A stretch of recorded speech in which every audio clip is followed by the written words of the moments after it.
नमस्कार। विश्व समाधान मंच प्यारा उत्तराखंड में आप सबका स्वागत है। आज चर्चा करते हैं विशेष राज्य की तरफ। तमाम देश के विभिन्न राज्यों का झुकाव है, मांग है। आखिर विशेष राज्य में क्या है? क्या विशेष राज्य के दर्जे को प्राप्त करने के बाद कोई प्रदेश स्वतः ही विकास की पगडंडियां कुचाले भरने लगेगा? क्या कारण है कि मोदी सरकार को समर्थन देने वाली प्रमुख घटक तेलुगु देशम पार्टी और राष्ट्रीय जनता दल यूनाइटेड के अध्यक्ष नीतीश कुमार मोदी सरकार पर दबाव डाल रहे हैं कि हमें राज्य का दर्जा दो, विशेष राज्य का दर्जा। हमारा विकास विशेष राज्य की विकास की चाबी ही विशेष राज्य का दर्जा। लोग इसमें छटपटाहट कर रहे हैं और जो राज्य इसको मांग रहे हैं, अभी तक 11 राज्य हैं जो विकास, जिन्हें विशेष राज्य का दर्जा मिला हुआ था। आप खंगालेंगे कि किन किन राज्यों को विशेष राज्य का दर्जा मिला है, उसमें आपको नजर आएंगे कि अरुणाचल प्रदेश सबसे पहले जिन्हें दर्जा मिला था। वैसे संवैधानिक संविधान में नहीं है किसी राज्य को विशेष राज्य का दर्जा मिले, और ये उन राज्यों में मिलता है जो राज्य आर्थिक, सामाजिक और भौगोलिक आधार पर पिछड़े हुए हों, पर्वतीय क्षेत्र हों, कठिन भूभाग वाले इलाके हों, जहाँ जनसंख्या का घनत्व कम हो, आदिवासी क्षेत्र हों, सीमावर्ती क्षेत्र हों, आर्थिक को बुनियादी ढांचे में पिछड़े हों। ये मानक 1969 में 5वें वित्त आयोग के ने माना कि कुछ राज्यों को विकास की पगडंडी में अन्य राज्यों की तरह आत्मनिर्भर बनने के लिए, आगे बढ़ने के लिए प्रोत्साहित करने के लिए विशेष राज्य का दर्जा दिया जा सकता है। और विशेष राज्य का दर्जा के लिए जो मांग हो रही है, अभी तक किन राज्यों में है? वो राज्य हैं ये असम, नागालैंड और जम्मू कश्मीर। उसके बाद मिला मणिपुर, मेघालय, अरुणाचल प्रदेश, हिमाचल प्रदेश। इन राज्यों को विशेष राज्य का दर्जा मिला। सिक्किम, त्रिपुरा, ये हिमालयी क्षेत्र के राज्य हैं। कागजों में ये चीजें वर्णित है कि इन राज्यों को, हम उत्तराखंड में हम बड़े आश्चर्य हैं कि हमें बीच में सुनाई दिया कि राज्य का दर्जा तो मिला था पर अब कम कर दिया। क्यों कर दिया? अभी ये है कि नेतृत्व कमजोर हो तो देश जिस प्रकार से कमजोर हो, परिवार कमजोर हो तो उसमें लूट मच जाती है, गांव कमजोर हो उसका विकास थम जाता है, देश का नेतृत्व कमजोर हो तो वहां पर उसकी एकता और अखंडता खंडित हो जाती, विकास की दर थम सी जाती है, अराजक तत्वों का शिकंजा कस जाता है। जिस प्रकार उत्तर प्रदेश में भी अभी है, विगत 3-4 दशकों से जो लूट मार और अपराधीकरण उत्तर प्रदेश में था, उसको मात्र 7 साल में किस प्रकार से योगी आदित्यनाथ ने अपने कड़े अनुशासन से अपराधियों को मुक्त और अपराधियों को या तो प्रदेश छोड़ने के लिए विवश कर दिया या जेलों में बंद रहने के लिए। ये होता है सत्ता की हनक, इच्छा शक्ति का अभाव के कारण। अभी ये मामला तब नजर आया जब मोदी सरकार जो 2024 के चुनाव उसमें पूर्ण बहुमत नहीं मिला रहा, उसमें कुछ तेलुगु देशम की सांसदों की समर्थन की जरूरत थी, कुछ जनता दल यू के का सहयोग लिया था, और ये दोनों घाघ राजनेता हैं। पहली बार भी, जिससे पहले भी मोदी सरकार से समर्थन वापस लिया था विशेष राज्य का दर्जा न मिलने पर, किसने?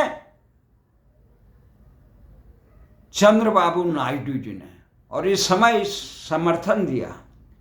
तो उन्हें आशा है, इस समय उन्होंने दबाव डाला विशेष राज्य के दर्जे और आंध्र प्रदेश की राजधानी अमरावती को बनाने के लिए विशेष, तो विशेष राज्य का दर्जा तो नहीं दे पाए,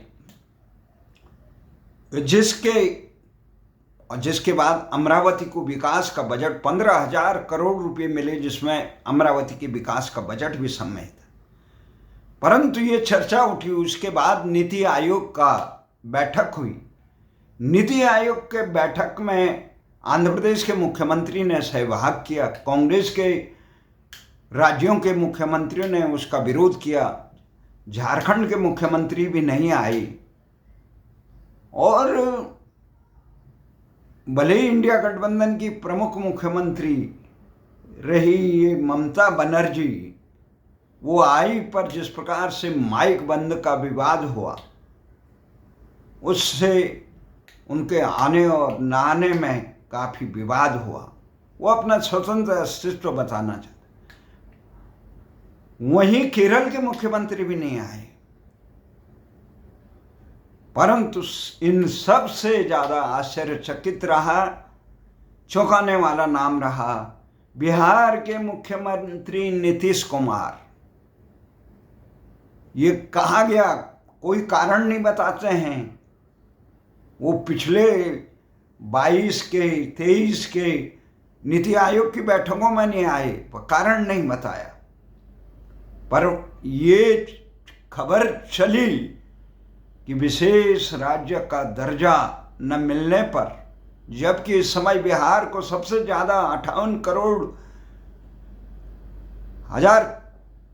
करोड़ रुपये का बजट केंद्रीय सहायता में विकास के लिए, जिसके विपक्षी दलों ने आरोप लगाया कि ये सत्ता को कुर्सी बरकरार रखने का बजट है मोदी सरकार का।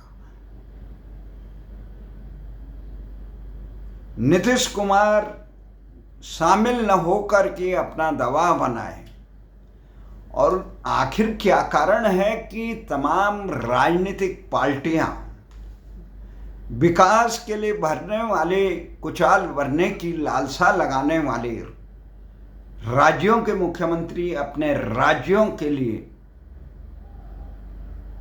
विशेष राज्य का दर्जा, इस विशेष राज्य के दर्जे में जहां केंद्र से मिलने वाली सहायता का 90% अनुदान होता है, 10% जो होता है वो करमुक्त ब्याज का होता है। उसमें इनकम टैक्स से लेकर जीएसटी से लेकर एक्साइज से लेकर अन्य कराधानों में भी काफी छूट मिलती है। अगर विकास की कुचाल भरना चाहे कोई प्रदेश तो भर सकता है, परंतु प्राथमिकता होनी चाहिए। जैसे तेलंगाना के, ये आंध्र प्रदेश के मुख्यमंत्री की प्राथमिकता थी अमरावती अपने प्रदेश को नया राजधानी मिले, हैदराबाद के आंध्र प्रदेश में तेलंगाना में जाने के बाद वो अपने प्रदेश का एक प्राचीन गौरव पुनः हासिल करना चाहते थे। तो उन्होंने दबाव बनाया, 4 साल में वो अमरावती शहर प्रधानमंत्री के हाथों से कराया। यही काम उत्तराखंड के मुख्यमंत्री भी कर सकते थे। वहां के तमाम राजनीतिक दल मिलकर अगर प्रधानमंत्री के पास से आते कि हमें गैरसैंण में राजधानी जो बनी हुई है उसके लिए आप स्थापना करी, प्रधानमंत्री जरूर सुनते। भले ही भारतीय जनता पार्टी और संघ का ये दृष्टिकोण रहा कि उत्तराखंड अलगाववादी प्रवृत्ति का रहा, वो उत्तरांचल बोलते रहे कई बार तक, वो मन से स्वीकार नहीं पाए। वो मजबूर हुए जब उत्तराखंड क्रांति दल की तरफ वोटों का झुकाव हुआ, तो उसके बाद जनसंघ के बाद भारतीय जनता पार्टी जब बनी तो उन्होंने भी उत्तराखंड की मांग को स्वीकार किया। यही हालत कांग्रेस का है। कांग्रेस ने तो बाद में स्वीकार किया।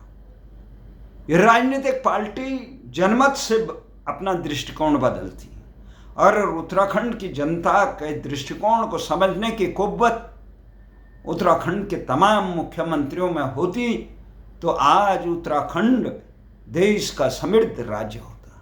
आज पेरिस ओलंपिक में भारत के लोग कितनी पताका फहराते हैं। उत्तराखंड जो है प्रतिभाओं का खान है, खेल से लेकर ईमानदारी में से बहादुरी से लेकर बौद्धिक दृष्टि से लेकर और तमाम कर्मवीरों की जगह यहाँ के प्राकृतिक संसाधन 60% वनाच्छादित और हिमालयी श्रृंखला का यह राज्य एकमात्र ऐसा राज्य है जिसको ये सुविधाएं कागज में दी गई है 5 विशेष राज्य का दर्जा, क्योंकि 2013 या 9 में तत्कालीन उत्तराखंड के मुख्यमंत्री शिक्षा मंत्री मंत्री प्रसाद नैथानी ने केंद्र को लिखा कि हमें जो शिक्षा का जो बजट उसको हिमालय ये जो विशेष राज्य के दर्जे के तहत हमें उसे दिया जाए, परंतु इस बजट को देने के लिए वो तैयार नहीं रहे। ये तमाम चीजें इसलिए कह रहे हैं कि हमारे अधिकारों पर बहुत जैसे स्थिति उत्तराखंड के डबल इंजन की सरकार की है। धामी जी चाहते तो गैरसैंण राजधानी भी बनती, धामी जी चाहते मुजफ्फरनगर के अभियुक्तों को सजा भी मिलती, धामी जी चाहते, धामी या पूर्व मुख्यमंत्री जितने भी हैं अगर ईमानदारी से चाहते, पर धामी जी के डबल इंजन की सरकार है। नौजवान थे, उत्तराखंड आंदोलन की कोख से निकले हुए थे, युवा थे, युवा मन में विकास की कुचालें भरने की एक अदम्य साहस होता। उनकी प्राथमिकता अन्य नहीं होती, लंबा राजनीतिक सफर है, परंतु पता नहीं किस मजबूरी या क्या उनका लक्ष्य है जीवन का। हमने तो जब भी मिले तो यही कहा कि आपने हमें निराश किया। आपसे बहुत आशा थी जब आप विद्यार्थी योजन भारतीय युवा मोर्चा के जब उत्तराखंड के अध्यक्ष थे या कोश्यारी जी के सहायक थे, तब भी हम मिलते थे, परंतु आज एक सही मांग को सुनकर भी उस पे कार्य करने की हिम्मत नहीं है। आखिर क्या मजबूरी है? जो पद जनसेवा के लिए बने हैं, प्रदेश की सेवा के लिए बने, वो प्रदेश के हित के कार्यों में, न्यायोचित कार्यों में करें, पूरा न करने की आखिर कौन सी ऐसी मजबूरी है? ये तमाम चीजें हैं। अंकिता भंडारी जैसे ससम अगर वो अपराधी को कड़ा दंड देते हैं, वहां पर से प्रदेश बदर कर देते, तो उनका ही कद बढ़ता, उनकी जय जयकार होती। अगर वो मुजफ्फरनगर कांड में मुलायम सिंह को वो पद्म विभूषण दिया जाता, उसका विरोध करता, तो प्रदेश की जनता उन्हें सर आंखों पे लगाती और देश की जनता भी अन्याय के खिलाफ। परंतु मजबूरी है सत्य को नित स्वार्थों के लिए मूक रहना। परमार जैसे नेतृत्व की, परमार से वीरभद्र तक हिमाचल का सौभाग्य रहा है, ऐसे नेतृत्व मिला जिन्होंने प्राथमिकताएं अपने प्रदेश को सोचा, प्रदेश के हितों के साथ समझौता करना। उत्तराखंड के नेताओं ने तो ये किया, 2000 से राज्य गठन के बाद अब तक अगर वहाँ की संसाधनों की खुली लूट और जमीन की खुली लूट, किन किन संस्थाओं को बंदर बांट किया गया, नौकरियां किन को दी गई, वहाँ के संसाधनों को किन को लुट गया, अगर श्वेत पत्र निकला जाए तो इनके कालिक पुछ जाएगी। इनकी प्राथमिकताएं उत्तराखंड नहीं। लोग चिल्लाते रहे पूरे घुसिए उत्तराखंड में, जिनके लिए ये संरक्षण विशेष राज्य का। बिहार के मुख्यमंत्री नीतीश कुमार भले ही पूर्ण बहुमत में न रहे हों, 2005 से जब वो पहली बार मुख्यमंत्री बने तो उन्होंने केवल ये मांग रखी कि विशेष राज्य का दर्जा दिया जाए। विशेष राज्य का दर्जा मांगने का उन्होंने काम किया, परंतु उत्तराखंड में विशेष राज्य का दर्जा भी है, परंतु उसके अनुसार आर्थिक सहायता नहीं है। हमारे जल संसाधनों पे हमारा अधिकार है, परंतु उसका लाभांश केंद्र और उत्तर प्रदेश में बना। सर्वोच्च न्यायालय ने फैसला हमारे पक्ष में दिया है, पर उसको आत्मसात कराने और लागू कराने की हिम्मत उत्तराखंड की सरकारों को नहीं। संविधान द्वारा प्रदत्त हमें जो अधिकार मिला है, आज लोग छटपटा रहे हैं उत्तराखंड के। किस प्रकार विशेष राज्य का दर्जा मिलने के बावजूद वो भूल चुके हैं विशेष राज्य के दर्जे में क्या मिलता, क्योंकि बजट का जितने बजट आता है उसकी बंदर बांट किस प्रकार से किया जाता। नरकोटा में अभी जो पुल 2 साल में 2 बार गिर चुका है, पिछले साल भी गिरा, इस साल निर्माणाधीन पुल, उसमें कितने घोटाले हुए होंगे, किस प्रकार से कमजोर निर्माण हो रहा है। वहां की नौकरशाही से लेकर वहां की न्यायपालिका में किस प्रकार से लोकतांत्रिक मूल्यों का सामाजिक मूल्यों का कटघरे में है। शासकों की दृष्टि किस प्रकार से है। राजधानी गैरसैंण का कहीं बन गई है, करोड़ों रुपए की रमणीक स्थान है, पर वहां जाने के लिए तैयार नहीं है।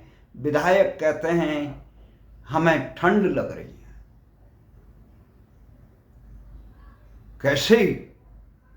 कैसे मुख्यमंत्री और कैसे राजनीतिक दल हैं, कितने बेशर्मी की बात है। आखिर शर्म हया जो लोक लाज से चलता है कोई नहीं। वहां पे घुसपैठ इस प्रकार से हो गई है, घुसपैठ से रोहिंग्या से लेकर बांग्लादेशी से लेकर भारत विरोधी तत्वों की घुसपैठ इतनी हो गई है, उसको रोकने के लिए जो कानून बने, मूल निवास भू कानून, उनको लागू करने के बजाय सरकार तमाशबीन होकर अपनी वाहवाही करा रही। जनता मजबूती से जहां भ्रष्टाचार के खिलाफ, बेरोजगारी के खिलाफ, सरकार के कुशासन के खिलाफ, जहां मूल निवास और भू कानून के खिलाफ सड़कों पे उतरती है, एक बड़ा द्वंद्व जनता के सामने है। कुछ लोग कह रहे हैं 5वीं अनुसूची में क्षेत्र को शामिल किया जाए। 5वीं अनुसूची में भी 1 दर्जन के करीब प्रदेश देश के हैं।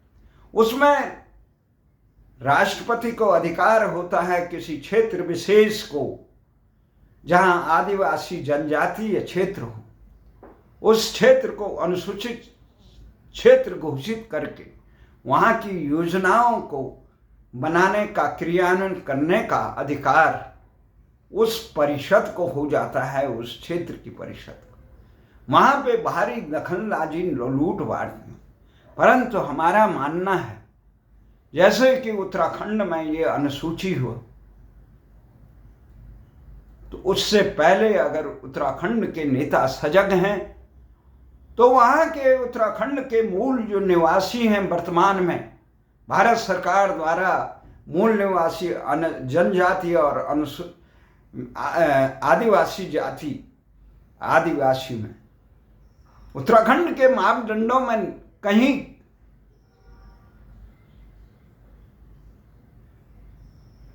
साफ नजर नहीं आता है।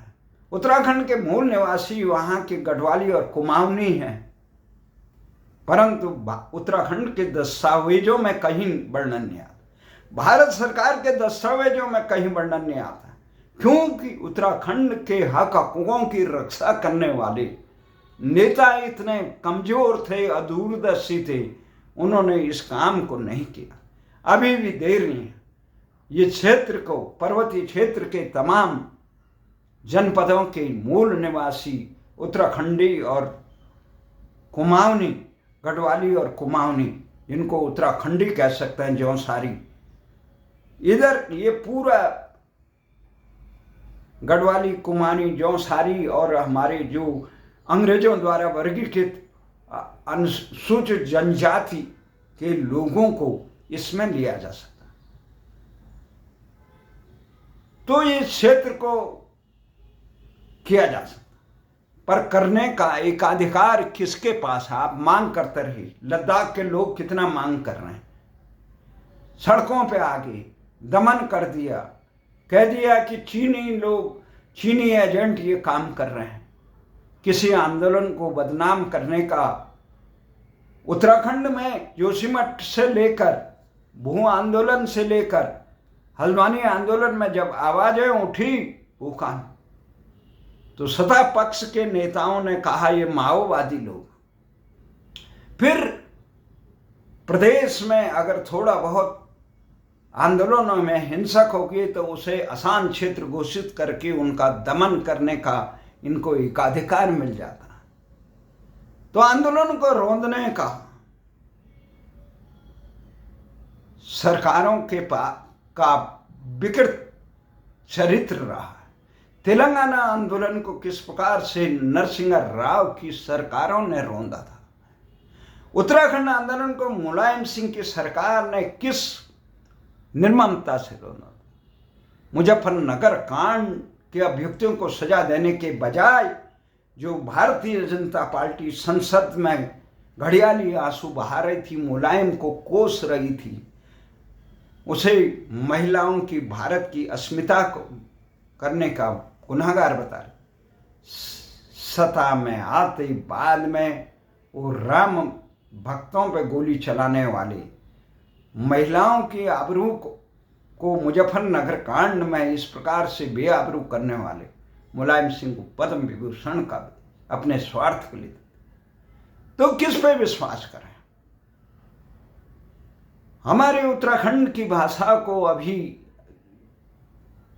8वीं अनुसूची, इन अनुसूची में कुछ नहीं, वैसे कुछ नहीं है। भारतीय भाषाएं अभी तक न्याय नहीं मिलता है। 77 साल हो गए, ये केवल एक पिंजरे में बंद करना। परंतु ये जो कुछ युवा कह रहे हैं मांग उचित है 5वीं अनुसूची की,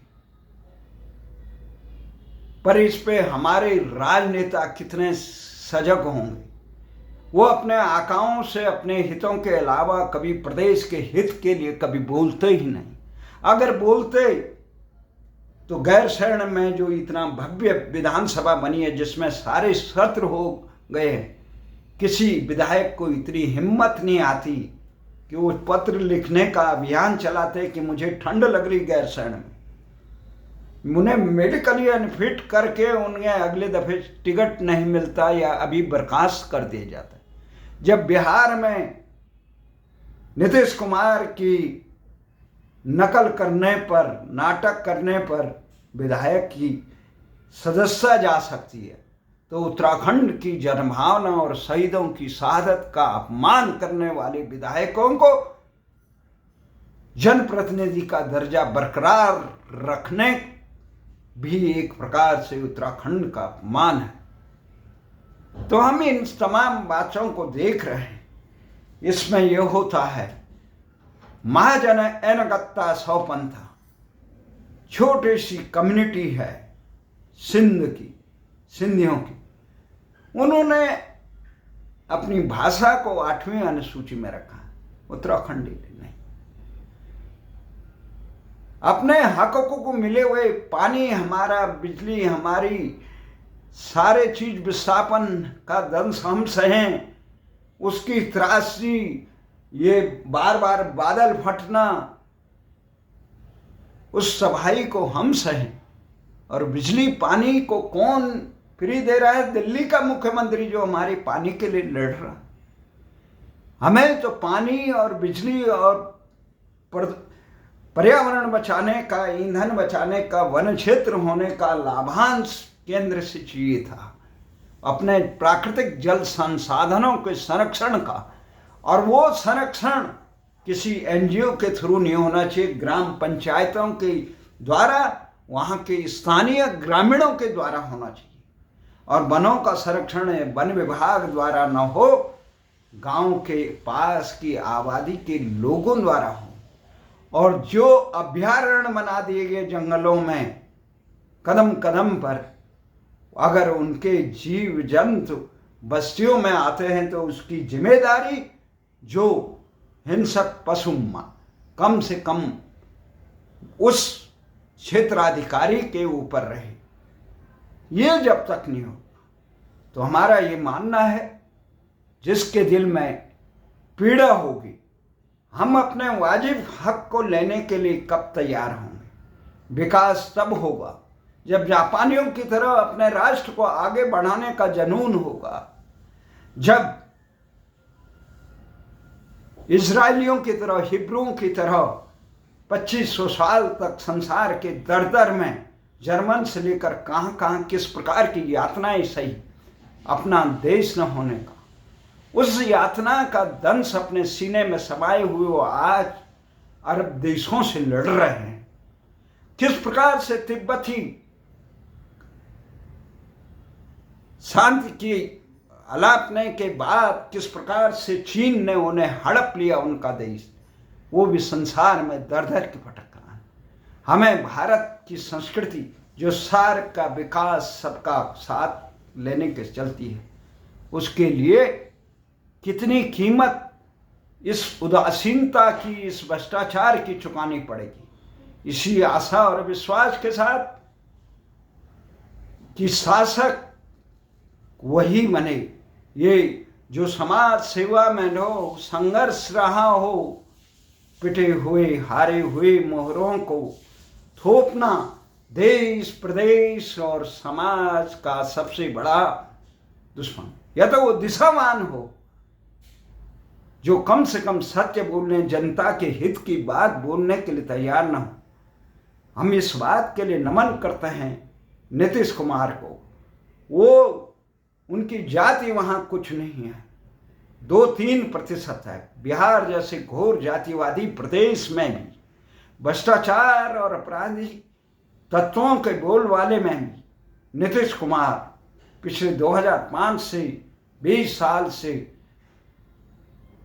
कभी बीजेपी, कभी जनता दल, सबकी मजबूरी बने, सब गालियां देते हैं, उसके बाद भी उनको नमन करते हैं और सत्ता सौंपते हैं। इसलिए उनकी जनता में वो इमेज बनी हुई है कि ये आदमी चाहे कुछ करे न करे पर भ्रष्टाचार नहीं करेगा, बिहार को सही दिशा में दे। इसी आशा और विश्वास के साथ कि नेता कम से कम अपने हितों की लड़ाई लड़ने वाला तो चाहिए। जय हिंद, जय भारत।